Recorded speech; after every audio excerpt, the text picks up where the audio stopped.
So it's 4 in the morning right now, and I enjoy going hiking in the middle of the night because there's been times where I've snuck up on nocturnal animals. There's times that I've actually stalked a fox to the point where the fox didn't even know I was there.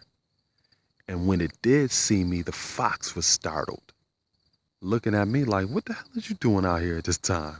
And one of the things that you will see that's consistent amongst indigenous societies and first world people is we always talked about mythical animals or mythical creatures that the average everyday person did not see, because these mythical animals or mythical creatures had routines that were so irregular from the average way of life that a human lived that you never really had the opportunity to see them face to face.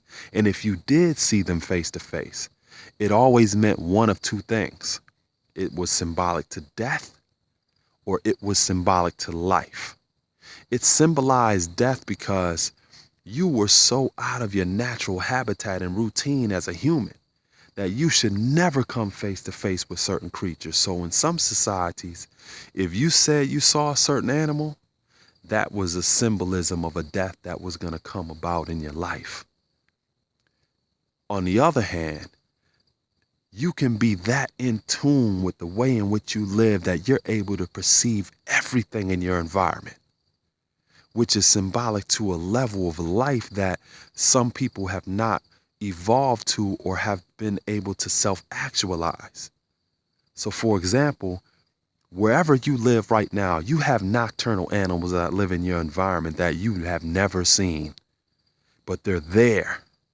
When you're awake and you're going throughout your daily routine, they are living in such a way that you don't even see them.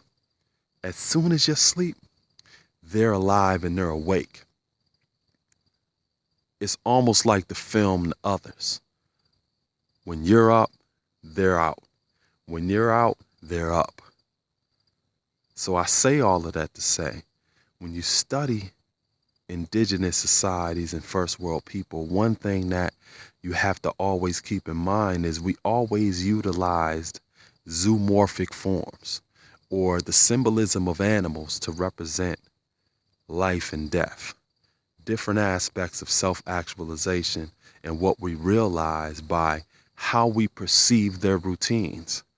And sometimes, in order for you to have a better understanding of your environment and your world and ultimately you have to break your routine. Because even if it's something that symbolizes death, that is a part of you that needs to die in order for you to live.